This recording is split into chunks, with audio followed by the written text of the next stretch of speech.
So if there's 950 people.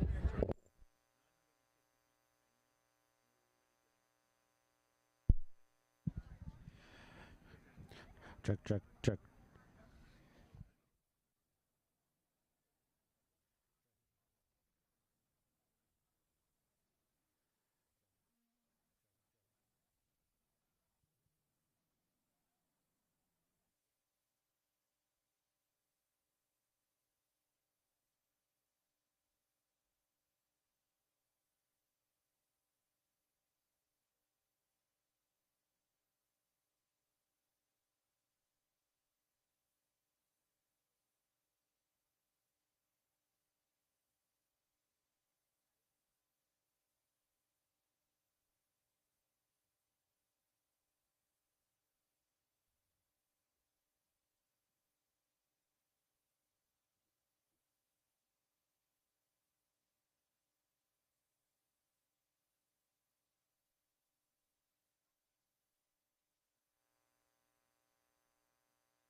as you're at your seat.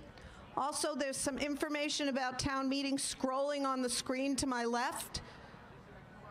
It's about how town meeting works, how things will happen. If you have an opportunity to take a look at it, please do. Because I took a lot of time putting it together.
communicating with friends and family who are on their way. The parking lot here at WA is full. The parking lot at Crisafulli is full. There are still spaces at Abbott and Robinson. So if you're communicating... Okay, I'm sorry, I made a mistake. Robinson and WA are full. Crisafulli and Abbott still have spaces if you're communicating with people who are on their way. And we still have plenty of handicap parking here at WA. Can folks who have checked in recently please be sure to test your clicker? Please test your clickers by pressing either the red button or the green button and making sure that you see an OK in the LED screen. It sometimes takes a few seconds. You may have to press it more than once, but please check your clicker before we begin and make sure you get that OK in the screen. Any problems, let us know.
Last call, please check your clickers. Press either the red button or the green button to make sure your clicker works. You'll know that by seeing the OK in the LED screen. It sometimes takes a second or two. You can press it more than once. Just make sure that it works. Check, check.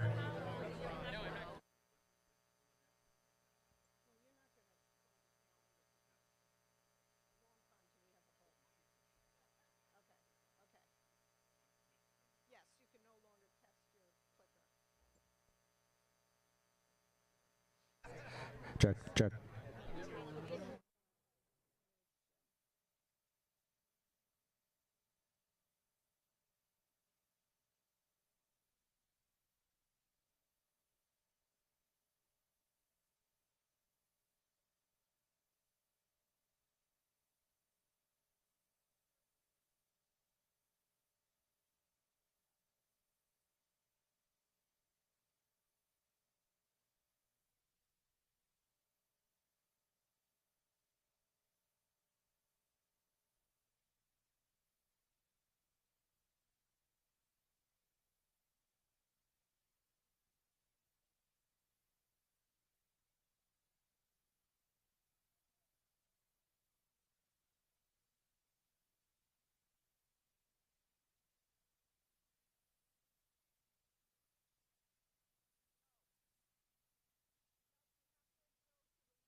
are a few people handing out materials or with signs on the floor of the meeting. There's no leafleting or signage on the floor of the meeting. If you want to hand out leaflets or maintain signs, you can go over to the area by the blocks in front of the side entrance to Westford Academy.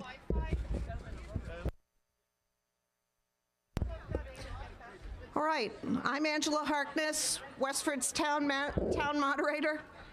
It's my job to ensure the fair and efficient running of this meeting. And without wasting any time, I'm going to jump right into why we're here, how the meeting will run, and what we need to accomplish. Steve, can I have the first slide? You, the voters, are town meeting, which is the legislative body of Westford. Town meeting passes our local laws and decides how to spend our money. We do this by discussing and voting on each article in the town meeting warrant. Next slide, please. Anyone registered to vote in Westford can attend and participate in town meeting. Non-voters may attend, but they should be sitting in the guest bleachers behind me, and they cannot vote and can only speak on the issues if they're given specific permission by you. The warrant, next slide please, Steve. The warrant is a list of matters we will discuss, prepared by the Select Board and published well in advance of the meeting. It's our agenda for today. I'm on 3. Thank you. The warrant is a list of matters we'll discuss, prepared by the Select Board and published well in advance of the meeting. It's our agenda for today. We'll act on every article in the warrant. Each article poses a yes or no question to the meeting. As each article is put before the meeting, I'll summarize a motion that has been proposed as a possible answer. Once a motion is seconded, discussion begins. The full text of all motions and the recommendations of relevant boards are available in the motions booklet and will be shown on the screen. Some motions will be presented in detail by their proponents. Sometimes an amendment, which is a modification of the answer proposed by the motion, will be suggested by a voter. After appropriate discussion of the motion and any amendments, we'll take a vote. Next slide, please. Should be on 4, Steve. If you wish to speak or ask a question, approach the microphone, and to maintain order and fairness, wait to be recognized by me, please. You may only speak from the microphones. There are 4 microphones in the field in the center aisle, and there's one in the bleachers, in the center of the bleachers at the front. You can use any microphone. You can go to whichever one is closest to you. Mr. Alphin, our assistant moderator, is wandering around in the back. There he is with his hand up. And if you're trying to get my attention at the microphone and I don't see you, or if you're in the far back and have a question, please let him know, and he'll signal me or answer your question. Please follow the instructions on the microphone to speak. State your name and address. Speak only to the motion being discussed. Do not repeat points already made, and be efficient in your speech. If you've already spoken, please let others who have not speak first. Presenters are given up to 6 minutes to explain their motions to the meeting. Speakers from the floor should limit themselves to 2 minutes. I'll let you know when your time is up. You can also keep track on the scoreboard in the end zone down there, which will be running out 2 minutes for each speaker. And believe me, people don't want to hear you for more than 2 minutes. I can guarantee it. You should state all of your points and ask all of your questions before responses are solicited. Questions and comments must be directed to me. There's no dialogue between speakers. There should be no personal references or attacks on individuals. Rude or disrespectful speech is discouraged. It also often has the unintended effect of causing the voters to disregard what you're saying.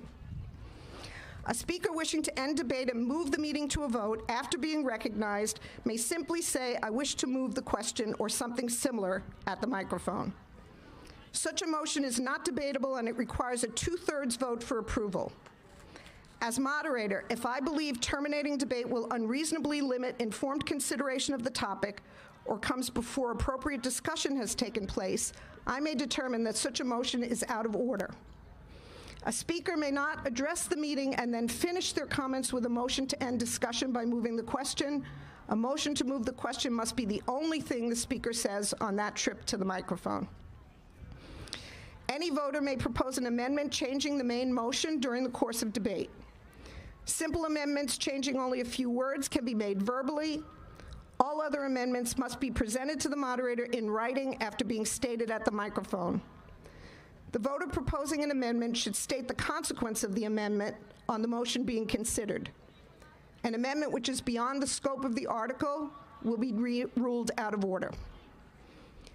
For those of you who've asked this question, I will not accept a motion to reconsider anything that has gone to a final vote unless the motion to reconsider is based on a clear technical or procedural error. There will be no motions to reconsider just to add information or take a second vote. Next slide, Steve. Votes will generally be counted using electronic vote tabulators, which I hope all of you have tested by now. Certain other voting methods, voice votes, standing votes, secret ballot, are also available. And as moderator, I will determine which of these methods to use in each instance in the interest of the efficient running of the meeting. A clicker vote is always a secret ballot. If we use the clickers, there is no motion for a secret ballot because it's already a secret ballot. The number of votes needed for a motion to pass, whether simple majority, 2/3, or other, will be noted by me before the vote is taken. It's very important that during the voting and while votes are being tabulated, you remain seated to ensure the accuracy of the vote. A few informational items. Our meeting mentors are at the red flags, where I'm pointing, and these two folks are available to answer any procedural questions you might have during the meeting if you don't want to approach the microphone to ask. When you checked in, you were given the clicker, and on leaving WA grounds, you must return the clickers at the exits. Be sure to return them. We've borrowed a lot of clickers from other communities to save money, and we need to return them to those communities, so be sure you return them.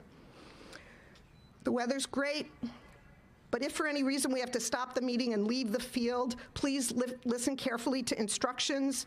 If there's a sudden storm, I don't think that's going to happen, but if there is, we may go into the cafeteria to wait it out. If that happens and you decide to leave the meeting, please return your clickers before you leave.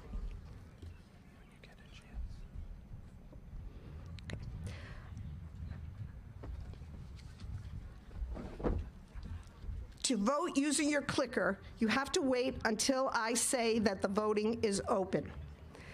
After you hear me say those words, which will come at the end of our debate and discussion, when I say the voting is now open, and I'll use my hand to signal that as well, that's when you press your button, either red for no or green for yes, and look for the OK in your screen. We'll keep the vote open for a short period of time to make sure everybody gets their vote in, and then when I say voting is closed, the votes will be tabulated. If you change your mind between those two things, between when I say voting is open and voting is closed, you can change your vote. Your clicker will only register one vote, the last vote that you hit before I close the voting. You want to mention that during the meeting the clickers can't be tested?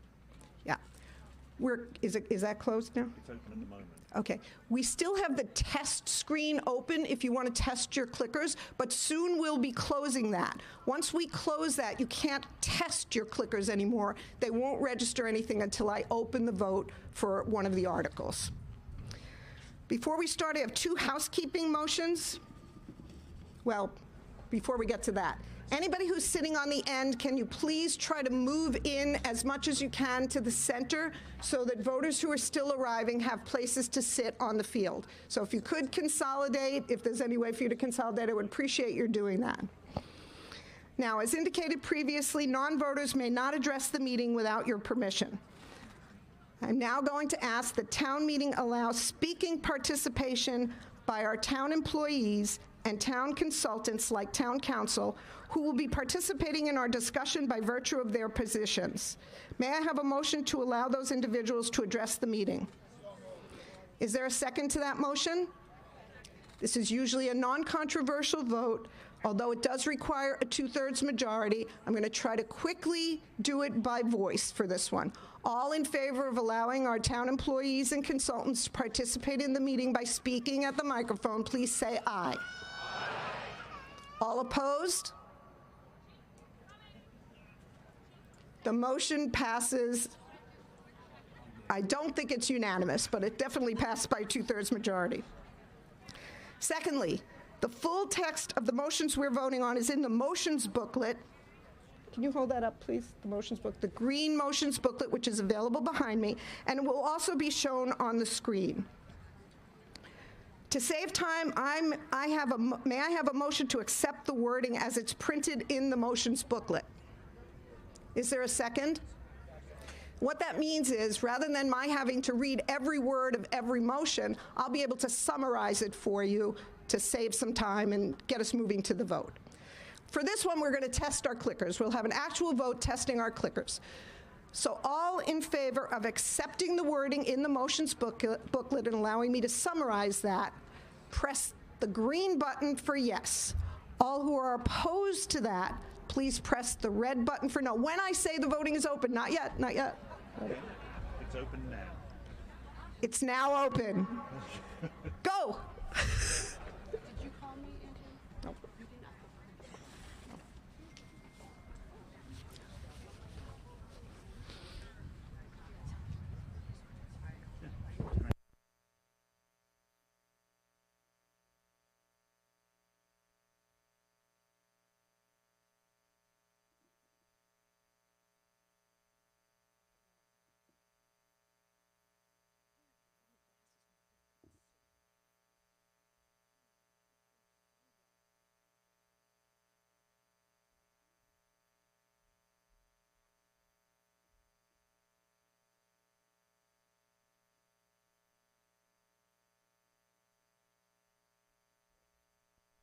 You should be seeing an OK in your screen after you vote.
Okay, we're about to close the vote.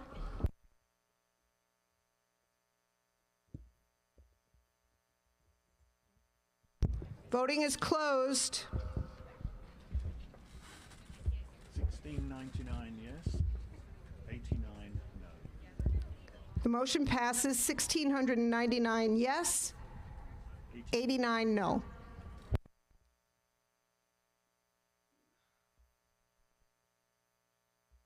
Yes, ma'am, at that microphone.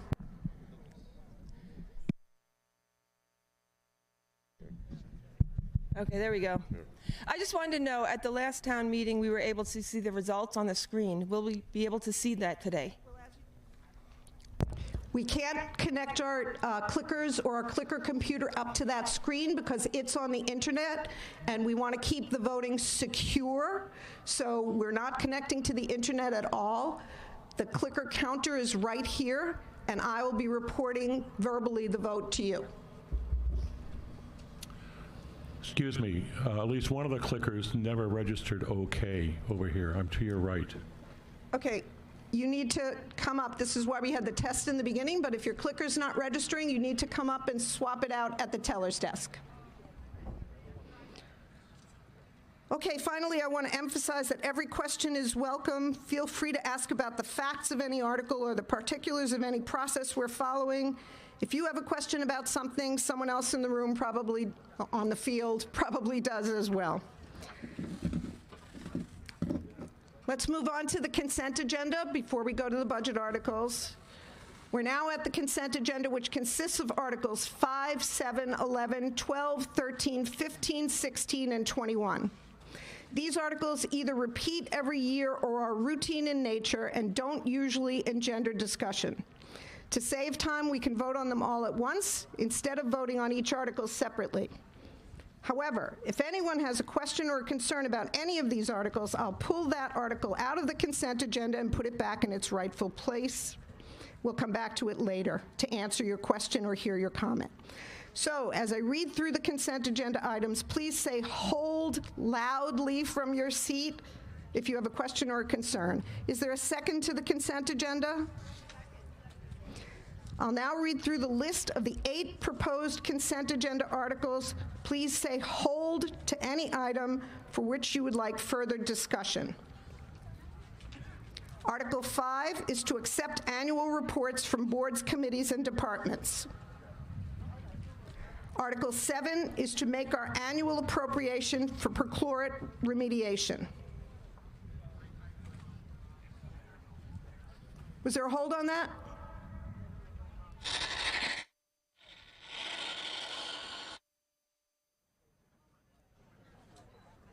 Okay.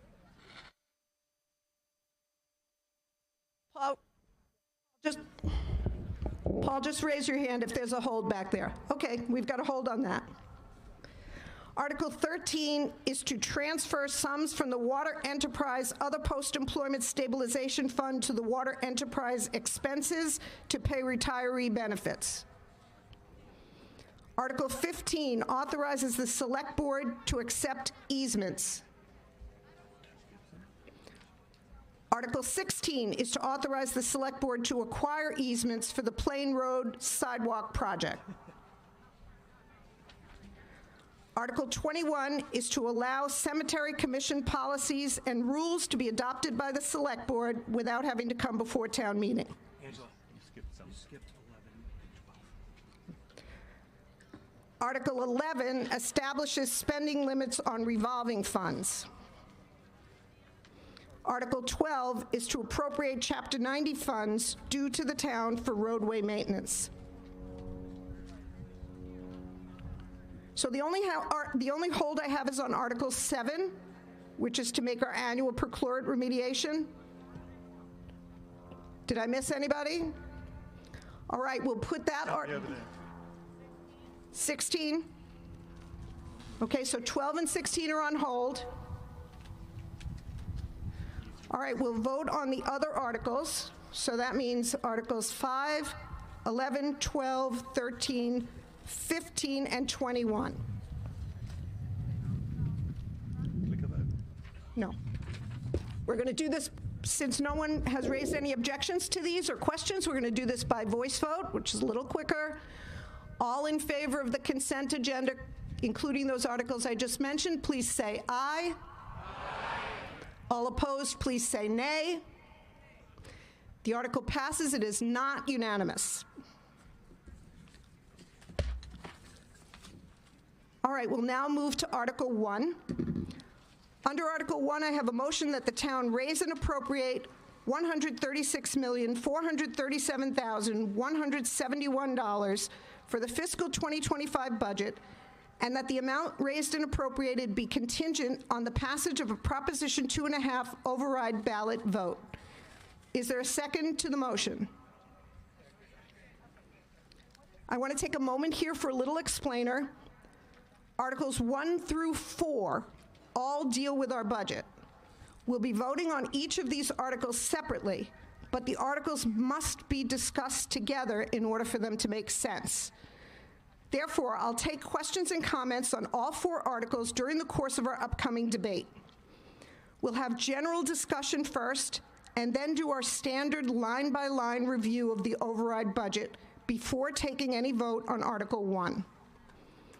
At a very macro level, Article 1 is a request that you approve the override budget, which would also have to be approved by a majority of voters at the ballot box on May 7th.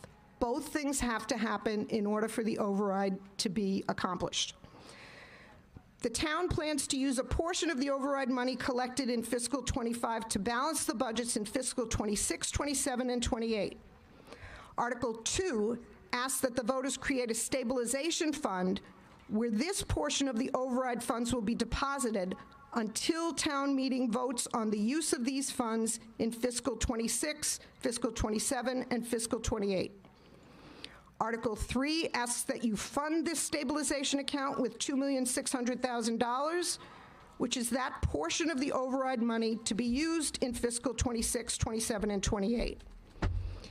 And finally, Article 4 asks that you approve a budget without an override. Even if Article 1 passes today, the override must also pass at the ballot box on May 7th.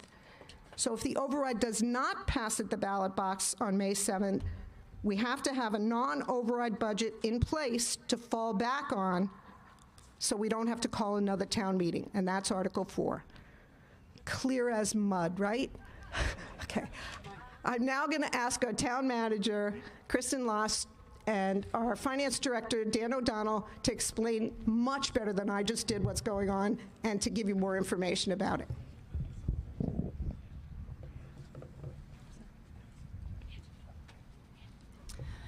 Good morning, everyone. Before I get into the official presentation, I would just like to thank you all for ordering the best possible weather that we could have for the largest Westford town meeting in history. And thank you all for your civic engagement in coming today and taking a part of your weekend to participate in town government as we do annually through town meeting.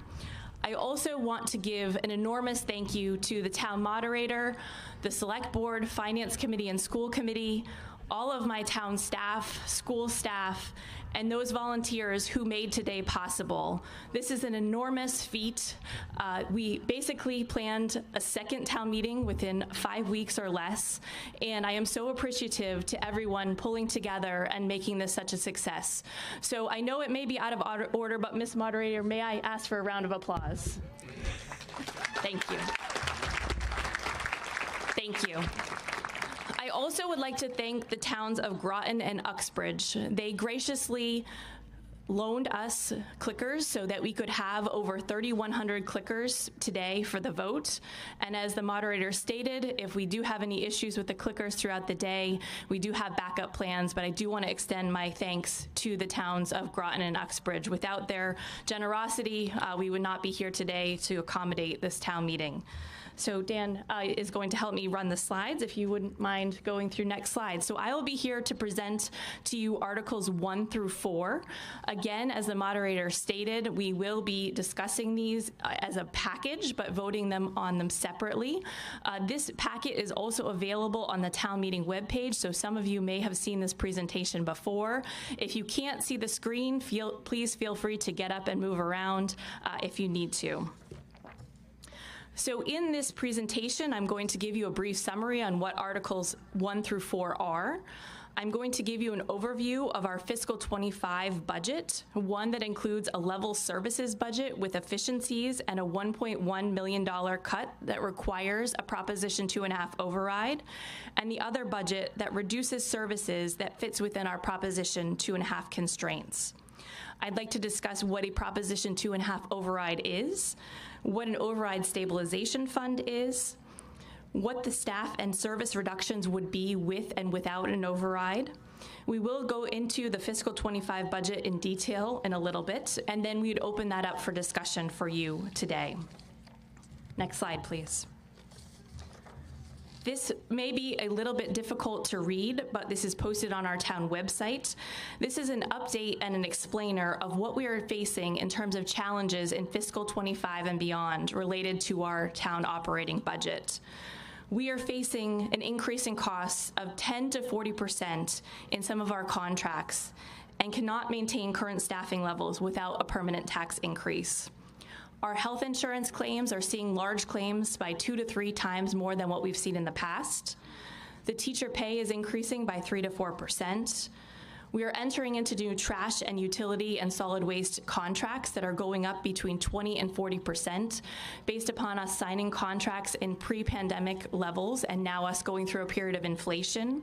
And we are seeing that special education tuition is increasing by over 14%. There's additional costs that we haven't detailed in this one pager, but additional information can be given today, or you may have seen it in participating through our budget forums.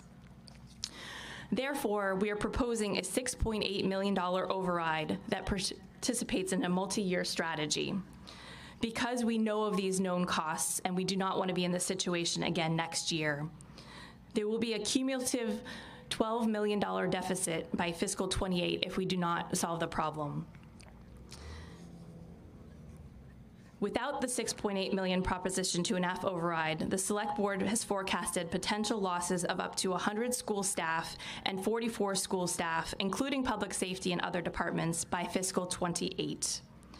Therefore, we are proposing this through Article 1, 2, and 3 today, and I'll go into more detail of what a yes and a no vote means in the future. So I want to give a little bit of an overview of the outreach that the town has done to date. It has been quite extensive and I think unprecedented in the outreach in the past. We brought up the majority of these items at the strategic planning event in September of 2023. A budget task force that was created by the Select Board in May of 2023 presented their report at the Select Board Finance Committee and School Committee meeting in October of 2023. This was presented through the town and school budget presentations in December of 2023. There were over 5 Finance Committee public hearings, which we had an enormous amount of participation and input. There were 8 Select Board meetings in which this matter was discussed, 7 school committee meetings. We had a budget traveling roadshow, and thank many of you for attending those. We actually had a final budget meeting on Wednesday evening. And then we had enhanced special budget website, a survey, videos, and enhanced social media. This slide here shows how our contracts and services are increasing between fiscal year 24 and 25. We have 128,157 increase from the fiscal 24 budget. We're seeing our expenses of solid waste, recycling, electricity, natural gas, non-union salaries, and other expenses going up. We see our town labor contracts going up, our school labor contracts going up, our health insurance costs through our health insurance trust, school bus contract that is due for renewal fiscal 25, including special education tuition that had not been the case in past years. With a reduction to personnel and careful pursuit of efficiencies, our baseline budget is $8.27 million higher in fiscal '25 than it is in fiscal '24. The override budget presented in December totaled $138,260,785 and included what we proposed as an $8 million override. Based upon the input we received from the Finance Committee, public hearings, that led to the Select Board requesting a reduction of the fiscal '25 override budget by $1 million. The town and schools combined worked together to reduce that budget by $1.1 million. Therefore, we are presenting to you today 2 fiscal year balanced budgets for fiscal '25. Neither scenario is relying on free cash to balance those budgets. This slide really gets into the meat of what your votes may mean today. Article 1 allocates $4.2 million of an override, if passed today and at the ballot on May 7th, to fund the budget deficit for fiscal '25, which is really just a one-time budget solution. Therefore, that is why we are also asking for Articles 2 and 3 to be voted upon today. Article 2 would establish an override stabilization fund requiring a 2/3 majority vote and would set the stage for a multi-year budget solution. Article 3 will allocate $2.6 million of the override to the stabilization fund and provides financial stability for future years. If Article 2 and 3 fail today, there will be additional cuts in the future years beyond reductions already planned. Article 4 complies with Proposition 2.5 and is a reduced services budget. If this article is to move forward as the base budget, in fiscal '26 we project a $3.9 million deficit, and in fiscal '27 project a $1.9 million deficit. If Article 1 passes and 2 and 3 fail, we are facing significant budget gaps in fiscal '26 and '28 from known cost increases. We would enter an uncertain and unstable period, and we would lose flexibility if we do not have that stabilization account.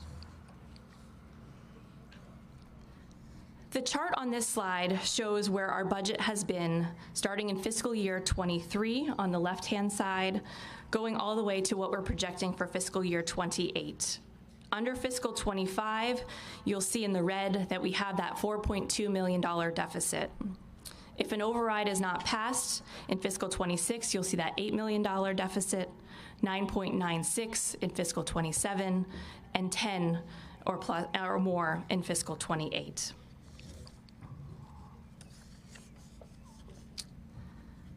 This next slide shows what would happen if the override passes and a Proposition 2.5 stabilization fund is put into place.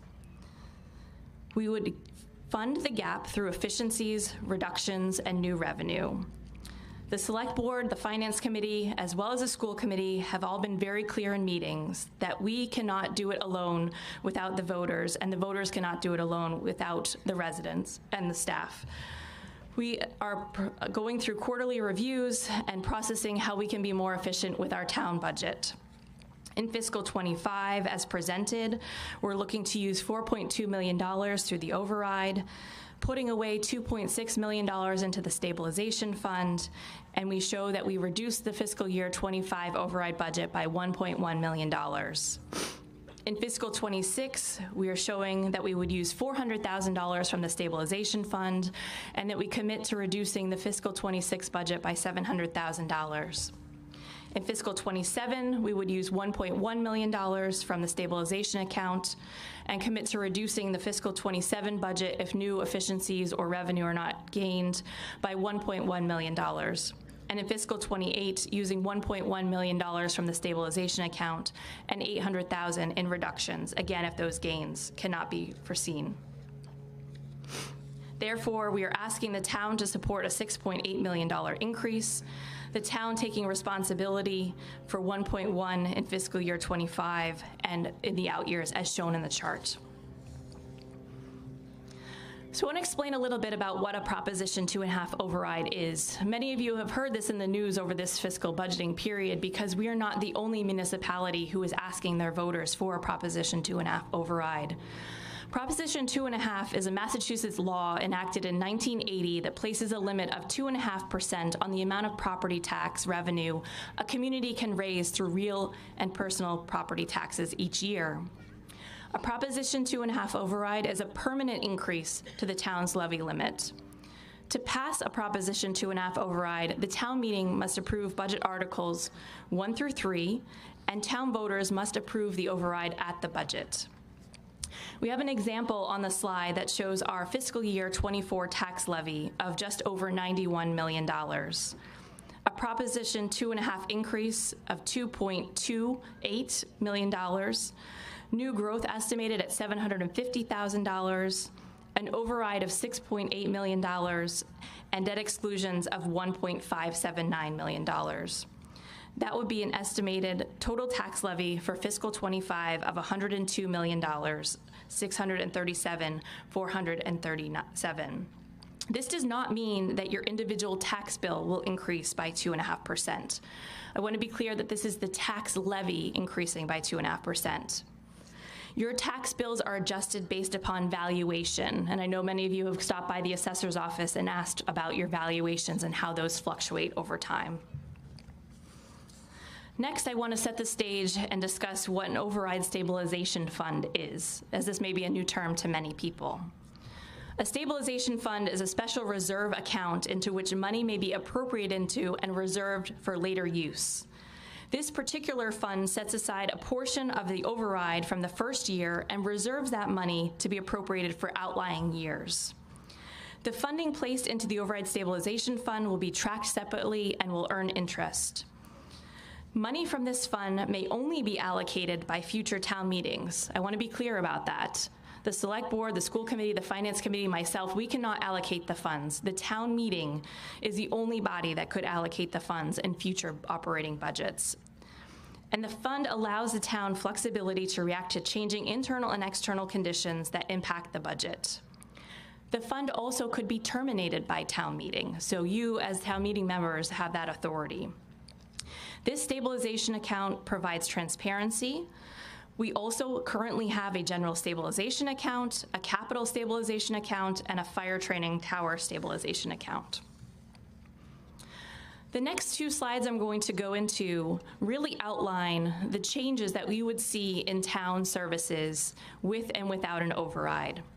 This first slide speaks directly to the fiscal 25 budget. If Article 1 passes, so Article 1 is the enhanced budget that requires a Proposition 2.5 override, the school staff adjustments will still be lowered for lower enrollment by 8.2 full-time classroom teachers. They will be outsourcing in-district special education transportation, and they'll be reducing 4 administration staff. The town will maintain staffing levels and will fund the sustainability coordinator, which is currently funded through ARPA. There will be a reduction of professional development for our staff. We will be reducing our budget to show staff turnover, and we have reduced our accounting and finance staff. If Article 1 fails, there will be a reduction of elementary literacy specialists. There will be a reduction of middle school reading teachers. There will be a reduction of student support intervention models from 30 FTEs in reading and math to 6 FTE academic coaches. Additional reductions of 15.4 FTEs in classroom teachers with an increase in class size, reduced electives, and AP courses. On the town side, we would see a reduction of 5 public safety staff, including police, fire, and dispatch. That would include response and delays and less coverage. We'd be reducing 1 Department of Public Works equipment operator. We'd reduce the library hours from 55 hours to 50 hours per week. We'd be reducing the sustainability coordinator position, and we'd be reducing the DPW business manager position. This slide shows the cumulative reductions that we would have to make in fiscal 26 and 28. So these are above and beyond what I explained in the last slide if Articles 1 through 3 do not pass. I want to start if Articles 1 through 3 do pass. The school has committed to further reductions in fiscal 26 of $490,000 and fiscal 27 of $770,000. The town is committed to reductions of $210,000 in fiscal 26 and $330,000 in fiscal 27. Again, if these articles do not pass, again, we will lead to future deeper reductions without that stabilization account in place. The school would have to further reduce by $2.7 million in fiscal 26 and $1.3 million in fiscal 27. These potential impacts include additional reductions of classroom teachers with increased class sizes, fewer AP honor classes and electives, reduction in the performing arts ensembles, and world language options. On the town side, further reductions of $1.2 billion in fiscal 26 and fiscal 27, $570,000.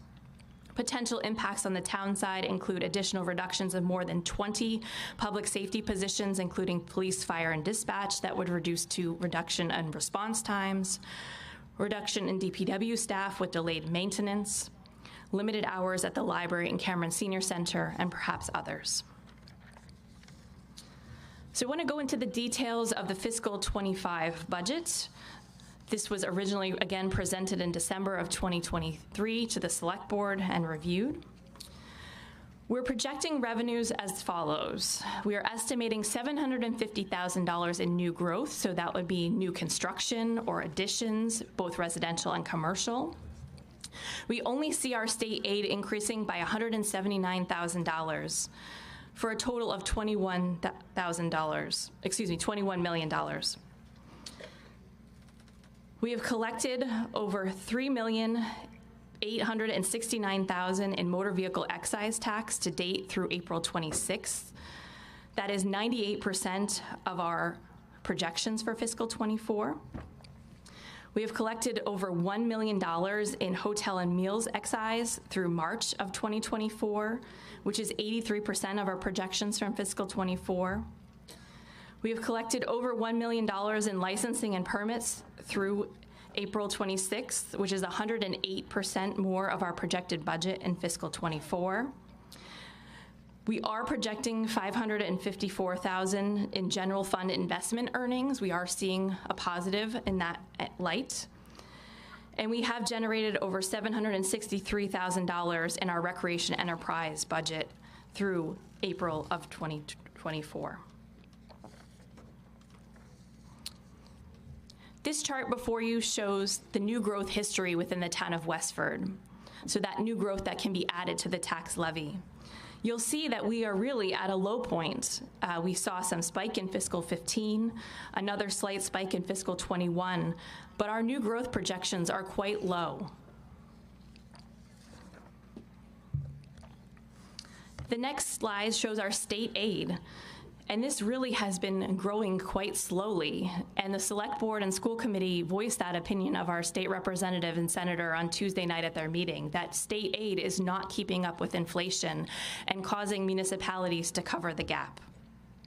In fiscal 25, we have a budget add of $132,000 in Chapter 70 and $76,000 in unrestricted government aid, a net increase in aid of $59,000. We also have reserves for direct expenditures. Our library fund is $53,000 from the state, and school choice is $458,000. This next slide shows the allocation of the fiscal 25 new revenue that I just went over with Proposition 2.5 override. So we project new revenue of $3.5 million. We project an override amount of $6.8 million for a subtotal of just over $10 million. When doing our budget, we then subtract our fixed costs, our benefits and insurance that cover both town and school employees and town and school buildings and properties, our debt service of $203,000. We would put $2.6 million into that override stabilization account, and we have an assessment from Neshoba Valley Technical High School. That subtotal is $5.3 million. That leaves us a remaining $5 million for town and school allocation. In fiscal 25 override budget, we are proposing 28% of that, or $1.2 million, to go into the town budget, and 72%, or $3.8 million, to go into the school budget.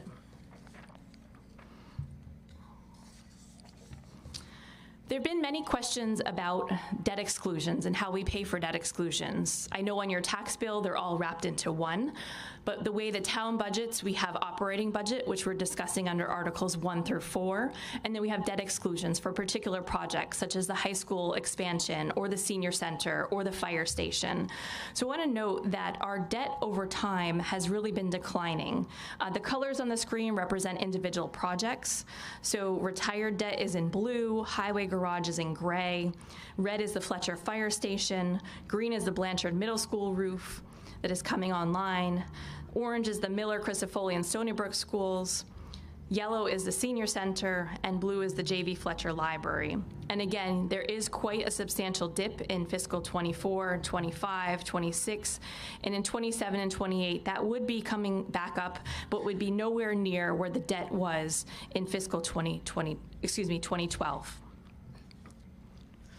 I want to highlight the exemplary work of our departments and staff that in fiscal 24, to augment the fiscal 24 budget, we received over $2.4 million in grants, and I project that this will be the same or more in fiscal 25.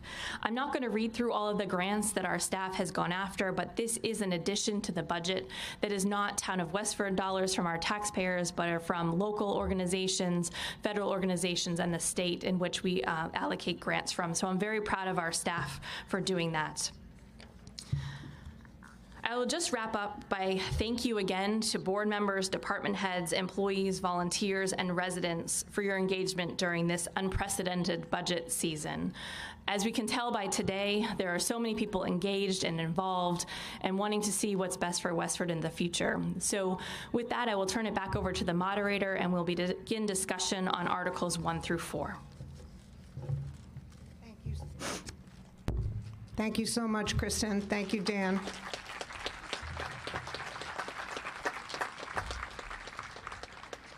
We will now take questions and comments on the override request.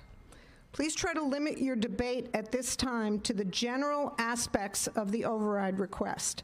I understand that some questions may be intertwined with specific budget items, so I'm not going to be too strict on that, but remember, we're also going to review the override budget line by line, which will give you an additional opportunity to ask questions about any specific expenditure. A word on moving the question. This budget discussion is complex, and I want to ensure that everyone has sufficient information to understand what's going on and cast an informed vote. So I will not accept a motion to move the question until we have at least gone through the budget line by line. Okay, we'll move to questions and comments. I think what I'd like to do is start at the far end and move through this way. And it's a little hard for me to see